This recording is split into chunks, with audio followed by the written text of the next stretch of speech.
12:34 is the time. We can still say, though, that things here are considerably better than they are in the United States, of course, where our Washington correspondent Simon Marks plies his trade. And he joins me now. And what I want to steer you towards immediately, Simon, if I may, is something that I thought was going to stay in the realms of fiction for a little longer. I'm thinking of Alex Garland's recent film, Civil War, where a very far-right president essentially deployed the military from one state on the ground in another state against the wishes of the governor or government in that state. And I think we're already there, or as near as damn it, aren't we?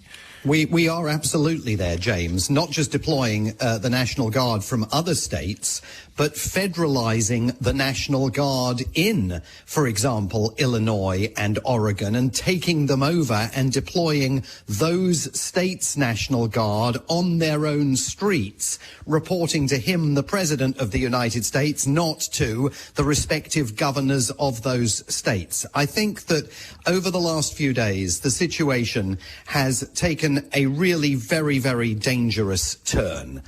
We are now seeing, particularly in Portland and in Chicago, direct confrontation on the streets between the armed, masked thugs, and I think that it is perfectly reasonable to use that phrase to describe them, who have been recruited to work for Donald Trump's Immigration and Customs Enforcement Division. They are deployed in great numbers in both cities, now backed up by the National Guard, the federalized National Guard from those states and others that have been sent in. They are racially profiling, sweeping people off the streets without asking any questions before they take them in. Only once they get into ICE detention facilities are people then given an opportunity to prove whether they are American citizens, permanent legal residents of the United States, or, in some cases, illegal immigrants that the government can then slate for deportation. And the more muscular and brutish that effort becomes by these Immigration Customs Enforcement Division agents, the more now the local police departments in Portland and Chicago, over whom Donald Trump has no writ, are pushing back. So over the weekend, we saw astonishing scenes in Chicago where ICE accidentally tear-gassed members of the Chicago Police Department in a standoff outside the Broadway detention facility that the Immigration Customs and Enforcement Division operates there. The police chief in Broadview, which is a suburb of Chicago, says that he is now considering taking criminal charges, laying criminal charges against the federal government over a series of phone calls that ICE agents have placed to the emergency services, describing things that are, they say, taking place outside the detention centre. And then when the police arrive, they discover nothing's taking place outside the detention centre. So the local police chief says they are trying to foment unrest by goading police into attending the scene where, you know, maybe a handful of protesters are gathered outside, sometimes not even that. So he's accusing the federal agents of wasting police time. And in Portland, astonishing scenes overnight where at one point police officers were threatening to arrest ICE agents who seemed intent on driving one of their vehicles into a crowd of protesters. So you don't have to be a visionary to understand that the danger of all of this spinning out of control, with all of these people carrying guns, all of these people carrying weapons, and by the way, some of the protesters and demonstrators also armed. This is an absolute tinderbox now. And it's not an accident, to be clear. I mean, they seem to be seeking the kind of conflict and confrontation you're introducing the possibility of, or not even the possibility, it's already started happening. And this fits with your thesis from just a couple of months ago, that the madder things get on the streets, the easier it will be for him to call off the midterms. Yes, this is absolutely deliberate strategy now, James. I mean, he's been open this week. He's thinking of invoking the 1807 Insurrection Act, which will then allow him, he argues, Donald Trump, to deploy American troops, not just the National Guard, active duty troops and Marine Corps members onto the streets of cities that just happen all to be run by Democrats. If you saw that astonishing interaction between Donald Trump and his Secretary of War, Pete Hegseth, last week, with all the generals and the admirals who were traipsed back to Washington, ordered to leave their commands and return to Washington, D.C., and they sat there in stony silence, listening to their commander-in-chief telling them that there is an enemy within in the United States that they now need to be ready to battle on America's streets. This is not speculative. This is not, this is absolutely not from the pages of fiction. He is telling us exactly what he's going to do. And, you know, when Nigel Farage previously referring to other things that Donald Trump has said, you know, the reference to Sharia law in London and his claim that the cities of Europe are all going to hell, Nigel Farage says, well, you must take him seriously, but not literally.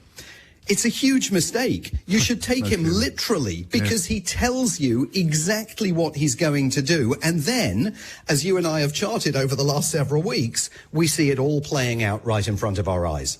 I mean, I can't keep asking you the same questions, but the escalation is underway. Did you see the Stephen Miller exchange on CNN when he used this word plenary authority?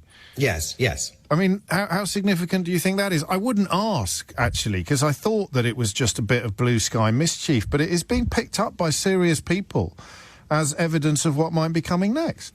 Yeah, and Stephen Miller actually sort of suddenly realising he's said it too soon, he said it out loud, and he has a weird sort of glitch, doesn't he, where he just goes silent for a while. I'll play the clip after I finish talking to you. Yes. I mean, Stephen Miller's on an obvious trajectory here. This is a man who 2 months ago described the Democratic Party as a domestic extremist organisation. This is led by Joe Biden. Yes, correct. Until recently. Yeah. And then within the last couple of weeks, that rhetoric has accelerated, and he started talking about the Democrats and what they refer to as the radical left as being terrorists. And he is absolutely determined, he says, to proscribe them. He has spoken of exiling them. We're seeing many of his acolytes, including the Secretary of Homeland Security, Kristi Noem, completely trampling on the Constitution. She started questioning suspects yesterday in Portland, you know, suspected illegal immigrants. No rights were read to them. There were no constitutional processes. Imagine the Home Secretary, imagine Shabana Mahmood taking to the streets after Manchester and striding up on camera to police cars and demanding to question people. I mean, it's absolutely extraordinary. And where Stephen Miller talks about plenary authority, they are talking about a national state of emergency eventually being declared in the country. And all of what we're seeing this year is a test bed for what they're going to do on a much grander scale next year if Donald Trump concludes that Republicans are going to lose the midterm elections. And if the Democrats don't find a way to successfully respond or resist, Gavin Newsom and some others trying, I think it's fair to say, and not failing completely yet. Yeah, not failing completely. I mean, Gavin Newsom has cut through a bit with his sort of the many interviews that he's given, and also the use of his social media account to poke satirical fun at the President of the United States. But the problem that the Democrats have got is that they seem, certainly those elected lawmakers on Capitol Hill, absolutely unable to hold any of these officials to account. If you watched any of the testimony of the Attorney General Pam Bondi before the Senate Oversight Committee yesterday, she treated that committee with utter disdain. She engaged in ad hominem personal attacks on every single Democrat on the committee. She sidestepped again and again questions about Donald Trump's relationship with Epstein, about the head of the entire mass deportation program, who we know was being investigated by the FBI several months ago for allegedly taking a $50,000 bribe.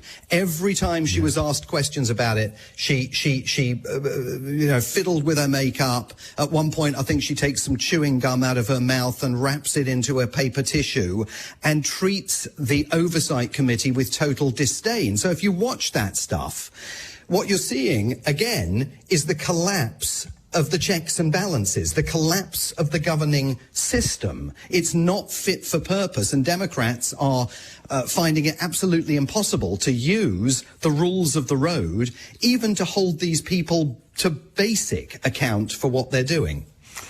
Simon, it's always a pleasure to talk to you or to listen to you, but it's not a pleasure to reflect upon what you are reporting. You haven't been wrong for a while, have you? Do you think you might be wrong this time?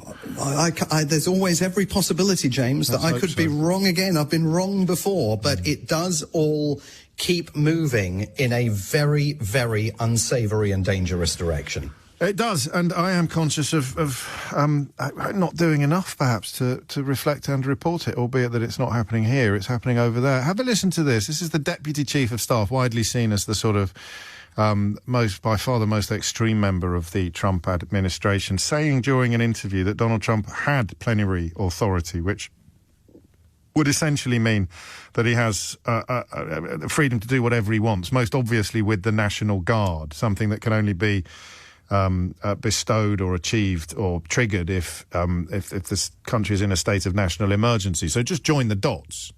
You invent a national emergency, it's the Reichstag fire, and you claim that you need the powers that essentially render you a dictator, but you're not supposed to say it yet. And the really interesting bit about it is when he goes silent. Have we got the bit where he goes silent? Because there's some... Just have a listen. Here it is. Under Title 10 of the U.S. Code, the president has plenary authority. Stephen? Stephen? Hey, Stephen, can you hear me?